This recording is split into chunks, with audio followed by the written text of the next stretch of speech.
Vous en avez marre des zones non couvertes dans votre maison, du Wi-Fi qui rame, des problèmes quand il y en a qui regardent la télé, d'autres qui font de la visio, d'autres qui jouent en ligne. Et là, pour vous, tout de suite, c'est une galère. Aujourd'hui, on va voir si le Orbi 870 de Netgear tient le choc. Si on regarde, jusqu'à 21 gigabits par seconde, 600 mètres carrés, 150 appareils, les promesses sont énormes. On va voir si ça vaut le coup et on voit ça après l'intro.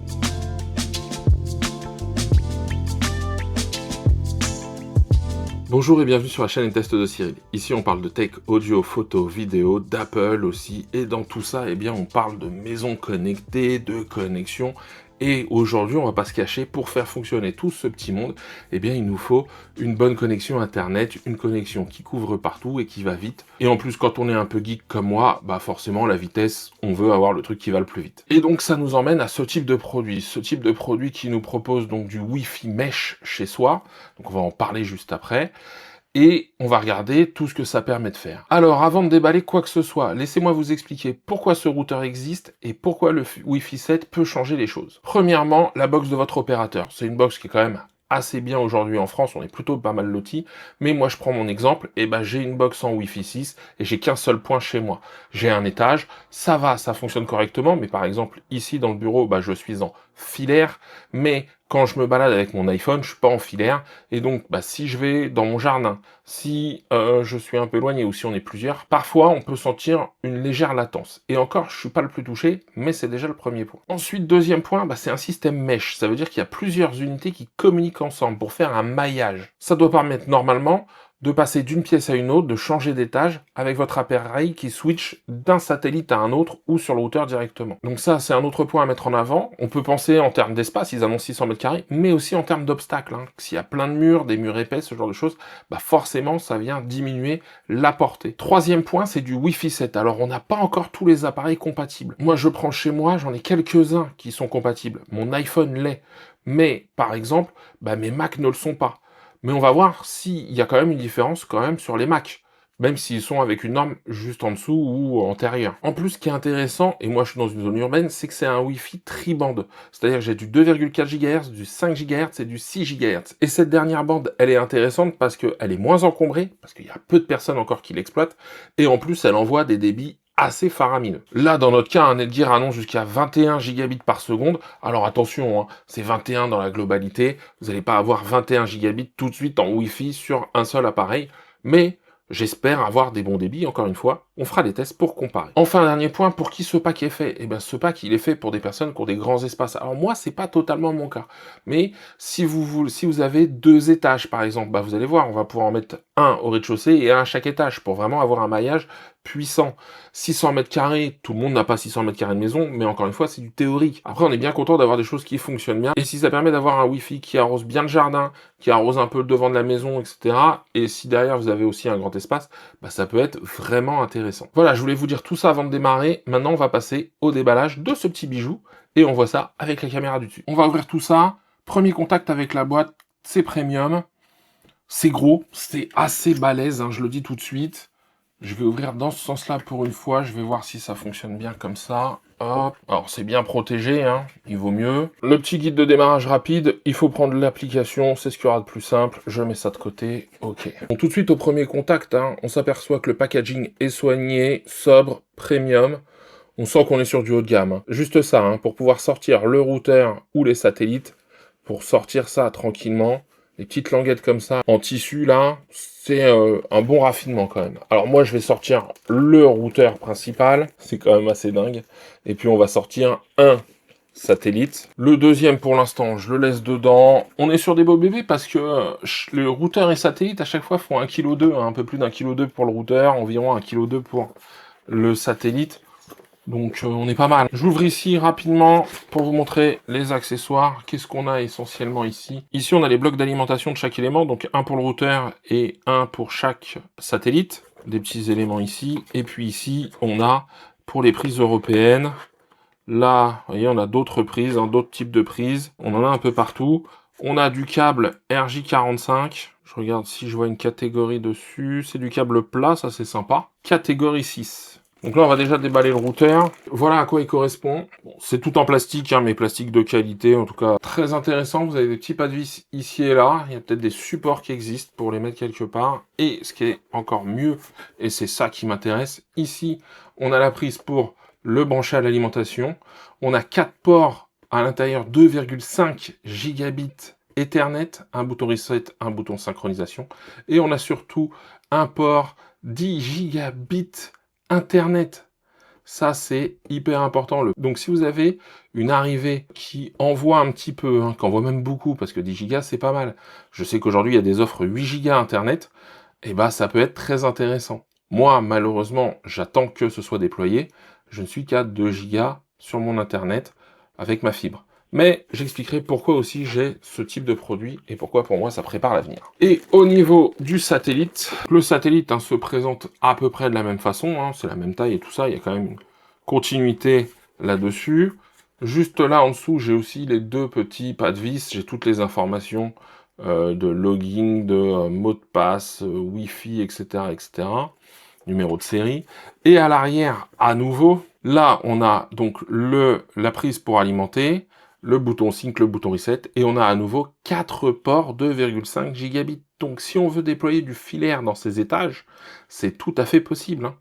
Donc si on a des installations fixes, ça peut être très intéressant. Alors côté design, on est sur quelque chose d'élégant. Le blanc est assez classique, on a des formes arrondies. Pour information, la hauteur là fait 27 cm environ. Ça ressemble presque à une enceinte connectée, ça pourrait se fondre un peu dans le décor. Donc voilà, moi ce que j'aime bien, c'est ce côté assez simple au final, hein. J'ai mon routeur, j'ai les satellites, je les place, je les branche, et après tout le reste va se faire avec l'application. Donc là, je vais déjà aller installer le routeur, le satellite, je vais tout brancher, et après, je prends l'application, et on voit ce que ça donne directement dans l'application et au bureau, et après on fera les tests de débit. Bon voilà, hein, il est juste là-bas, derrière, hop, là, il est là-bas, au fond. Donc là, il y en a un ici. J'en ai mis un au rez-de-chaussée, ils sont juste branchés. J'ai pris l'application Orbi qui est vachement bien notée, donc ça c'est le premier point. Donc je me connecte à l'application Orbi. Alors pour la connexion, on met son adresse mail, soit on se crée un compte, soit on fait un code à usage unique. Je teste le code à usage unique, j'aime bien ça. Donc première chose à faire, aller scanner le code, le QR code qui est sur le routeur. Donc vous voyez là-bas, il clignote blanc. Donc le voyant est blanc fixe. Je vais rester comme ça pour que ce soit bon jusqu'au bout. Je clique là. Donc on m'invite à rejoindre le réseau Orbi 99. Donc là, vérification de la connexion internet. Les deux sont cochés, c'est bon. Donc une fois qu'on a mis la configuration des mots de passe, eh bien, nous allons sur la personnalisation de Orbi. Il me propose la mise à jour du firmware, donc là il vérifie s'il y a un nouveau firmware, ce qui peut être le cas. Du 10.5.12, on passe au 10.5.20, donc on met à jour, hein, 7 minutes. Donc ça prend un petit peu de temps, hein, le temps qu'il fasse toute sa première configuration et tout ça. Heureusement, après on n'a plus besoin de le faire. Netgear annonce 20 minutes pour l'installation. Bon, peut-être qu'ils prennent pas en compte les 7 minutes de mise à jour, on va voir. Mais en tout cas, ça se déroule pour l'instant bien, je passe d'une étape à une autre sans souci. Voilà, la mise à jour vient de se faire. Super, là, quelques secondes, tout est prêt. Votre Orbi est à présent configuré. Suivant. C'est dommage, cette page-là est en anglais. Presque fini. Donc j'ai mis un satellite au rez-de-chaussée, il est branché. Et donc là, on arrive sur la page du Orbi. Alors c'est là où ça devient intéressant, pourquoi? Parce que là, j'ai plein de choses dessus, donc on va faire un petit tour. J'ai bien l'internet, j'ai un satellite sur deux, c'est normal, j'ai pas mis le deuxième pour le moment, recherche en cours, ok. Gestionnaire de périphérique. Là déjà, on va voir tout ce qui est connecté à la maison. Et là, j'en ai quand même pas mal, hein. J'en ai même beaucoup. J'ai déjà 12 appareils dessus. Donc des petits, des grands, des switchbots, mes fameux hubs, mon NAS, et j'ai pas l'autre encore de connecté. Donc j'ai beaucoup de choses connectées, vous voyez, sur lesquelles on peut zapper. Périphérique, et donc là, ouais, on a tout ça, et encore, il y en a encore quelques-uns qui ne sont pas connectés, hein, comme les smartphones, les tablettes, les ordinateurs portables, ce genre de choses.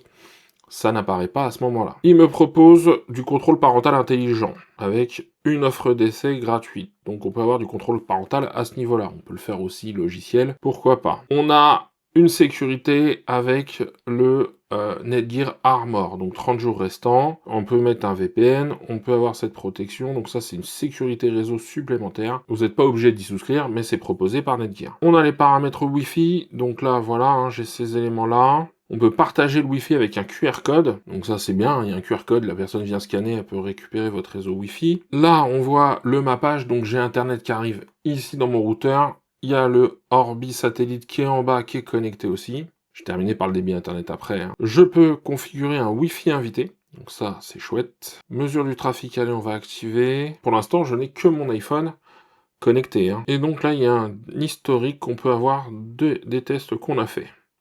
Et vous voyez, c'est Speed Test hein, qui est utilisé là-dessus. Donc je vais faire un test de débit, on va voir. Bon, bah en téléchargement, on est au max, hein, je suis à 800 mégabits par seconde, hein, c'est le max que propose mon abonnement aujourd'hui. Et en réception, bah écoutez, 1780, 1800, je suis à 2 gigabits normalement. On est plutôt pas mal, hein. Un ping à 2 millisecondes. Et après là-dedans, j'ai encore plein de choses, hein, si je veux aller dans les paramètres, la gestion des comptes, etc. J'ai le premier, je peux redémarrer le système si j'ai un besoin. Et voilà, c'est ça que je voulais vous montrer. Je peux avoir un Wi-Fi invité, mais je peux avoir aussi un Wi-Fi IoT. C'est tous les petits objets connectés qu'on a. Pourquoi les mettre sur un autre Wi-Fi? Bah pour sécuriser. C'est encore une fois quelque chose que je peux détacher de mon Wi-Fi principal, donc quelque part mon réseau. Et donc ces petits appareils connectés qui passent sur des serveurs qu'on maîtrise plus ou moins suivant les produits qu'on achète, eh bien ça me permet cette possibilité-là en plus. Ils auront leur réseau dédié, donc ça peut être très intéressant d'avoir ça en supplément. Moi, tout fonctionnait sur le même, mais ça veut dire que les informations transitent sur le même réseau. Là, ils seraient séparés, donc mieux sécurisés. Et donc à garder en tête quand on a une bonne quantité d'objets connectés de marques différentes sur des réseaux différents, en tout cas qui se connectent à des serveurs différents. On peut avoir un accès à distance, hein, si on veut avoir cette possibilité. Donc voilà, hein, je rentre pas plus loin dans la configuration, après vous avez d'autres possibilités d'aller plus loin, mais l'objectif principal c'est d'avoir un Wi-Fi qu'envoie et un réseau qui envoie. Donc je vais faire un speed test via l'application. Donc Orange, tag 17 Pro Max, je lance. Donc là, hein, je suis en Wi-Fi, hein, tout à l'heure c'était la connexion qui arrivait dans le Orbi. Je suis à 886 mégabits par seconde en descendant et à 539 mégabits en ascendant, avec vraiment un ping à 8 millisecondes. Maintenant, ce que je vais faire, c'est que je vais changer de Wi-Fi. Je vais me remettre sur l'ancien. Donc ma box qui est à l'étage en dessous, une Livebox 6. Je retourne sur Speed Test et je relance un nouveau test. Donc ça bouge pas. Donc j'ai un ping un peu meilleur, je suis à 6 millisecondes, mais en débit, là où tout à l'heure j'avais 880 je crois, là je suis à 410 à peu près. Et en ascendant, là où tout à l'heure j'étais à 500 et quelques, et ben là je suis à 322. Donc si je regarde hein, le débit, j'étais à 886 et à 539, et avant j'étais à 409 et 322. Donc faut bien comprendre que, bien évidemment, sur l'usage du quotidien pour un seul appareil, c'est pas énorme. Mais imaginez la multiplication d'appareils, la distance et ce genre de choses.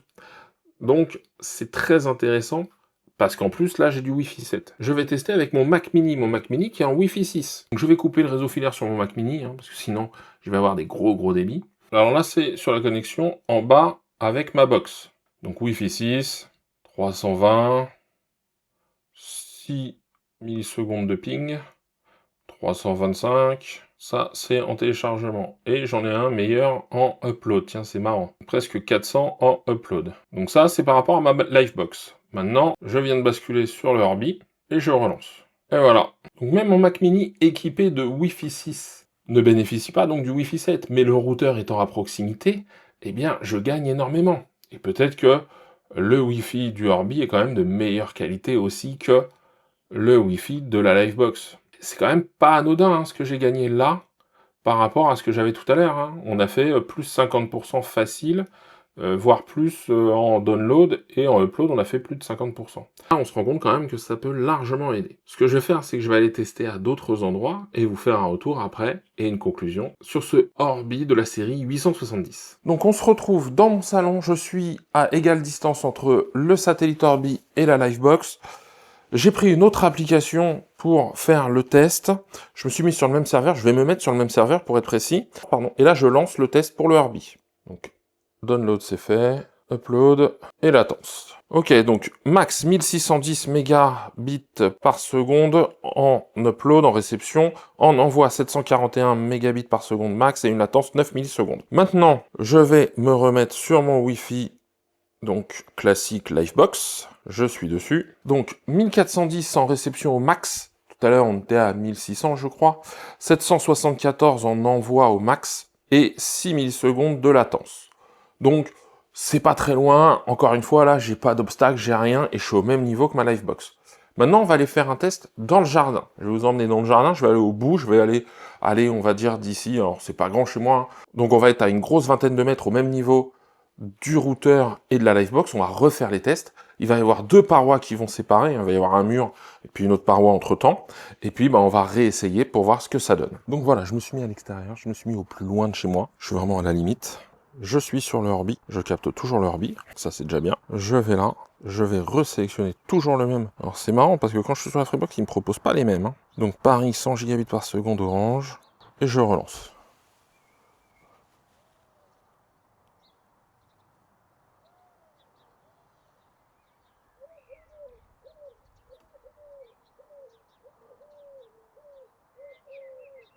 Donc je suis passé à 141 mégabits en extérieur.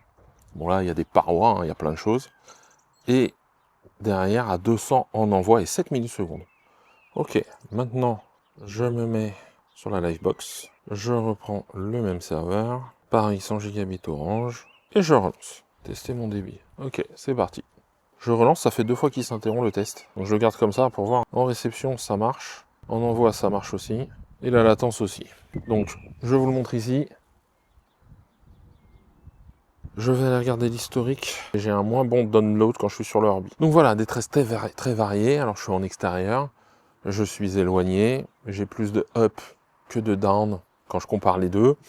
Ça va nous amener à la conclusion que je vais vous faire dans le bureau dès maintenant. Alors on se retrouve pour la conclusion. J'en ai terminé avec ce Orbi. Je l'ai testé à différents endroits. Maintenant, ça fait même plusieurs jours qu'il est chez moi. Qu'est-ce qu'on en retient? Eh bien, installation hyper simple. Application vraiment détaillée où on peut gérer pas mal de choses. On peut également voir le trafic internet, les appareils connectés. Donc ça, on peut le gérer vraiment de façon très précise. En termes de débit, on est quand même plutôt pas mal. Alors on est plutôt pas mal dans certains cas. J'ai ma Livebox qui est meilleure parfois dans certains cas. Alors, les cas où tout de suite on sent la différence, c'est quand on est avec des étages. Moi je le vois tout de suite, j'ai quand même multiplié par 2 voire 3 mes débits à l'étage en Wi-Fi.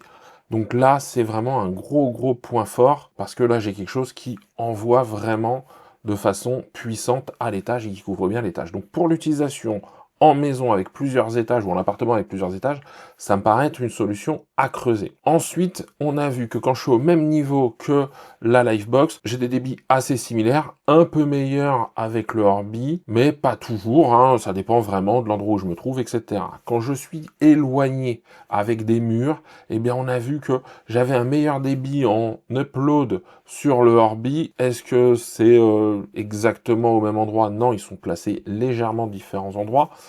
Est-ce que j'aurais pu améliorer ça? Oui, j'aurais pu prendre le dernier satellite, le mettre à l'extrémité de la maison pour que je puisse avoir une redondance de Wi-Fi et je pense que j'aurais eu un meilleur débit au fond de mon jardin parce que j'aurais eu un point entre le satellite et le dernier. Et ça aussi, ça aurait pu jouer pour agrandir cette couverture. Maintenant, il faut aussi regarder tous les à côté. Le premier, c'est le port 10 gigabits pour l'Internet. C'est pas donné partout. Ça peut être vraiment un point intéressant si vous avez une fibre très haut débit. Ensuite, à l'arrière des satellites et à l'arrière du routeur, j'ai 4 ports 2,5 gigabits. Donc là, si je veux rebalancer quelque chose ou créer un réseau assez rapide, et pour la plupart des utilisations, ça marche bien. Et là, j'ai quelque chose qui n'est pas offert par la box de mon opérateur, parce que la box de mon opérateur, j'ai des ports Ethernet à l'arrière, mais je crois pas qu'ils aillent tous à 2,5 gigabits. Je crois qu'il y en a un qui va à 2,5 et j'en ai 4 qui vont à 1 gigabit.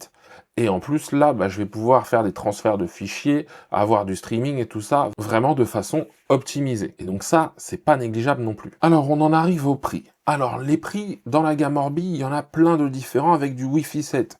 Moi, je vais vous parler de celui-ci, mais si vous avez des plus petits besoins, ça se réfléchit. Pourquoi? Parce que le prix public sans réduction, il est aux alentours des 1400 €, 1399 pour être précis. Parfois, il est en promo. Là, au moment où je vous fais le tournage de cette vidéo, c'est pas sûr que vous le retrouviez après, il est à 999 €. Ça reste quand même très élevé, très haut de gamme, pour quelque chose qui fonctionne bien, mais on n'a pas tous ce besoin-là. Mais on pourrait partir sur une offre avec un seul satellite, et là tout de suite le prix passe à 649 € en promotion et à 899 €, ce qui reste encore très élevé. Mais là, si ça vous paraît encore trop haut et que vous n'avez pas des besoins si élevés, eh bien la série 370, c'est toujours du Wi-Fi 7. On a moins d'appareils qu'on peut connecter, on va en connecter 70, ce qui est déjà énorme, on va avoir quand même 2 satellites, et là tout de suite, on va être aux alentours des 349 € pour un routeur et 2 satellites. Donc Ça devient beaucoup plus raisonnable si on a vraiment des besoins d'amélioration de son Wi-Fi, parce que si on a une box au rez-de-chaussée et que par exemple on veut alimenter le dernier étage, ou je sais pas moi, un sous-sol sur lequel on aurait besoin d'alimenter, et bien là tout de suite ça prend du sens. En plus, avec ces connexions filaires qu'on pourrait avoir, on pourrait imaginer avoir quelque chose qui dépote à mort à chaque niveau. Donc mon verdict, si vous avez une grande maison, si vous voulez un Wi-Fi qui tabasse, des connexions de folie, ce produit peut être pour vous. Et ça m'amène à la toute fin de cette vidéo. Donc, si vous avez des questions, les commentaires sont juste en dessous. Moi, je tiens à remercier la marque Netgear de leur confiance pour avoir pu tester ce produit. Si la vidéo vous a intéressé, pensez à la liker, à vous abonner et à activer la cloche. Et moi, je vous dis à très bientôt pour un nouveau test. Et d'ici là, prenez soin de vous.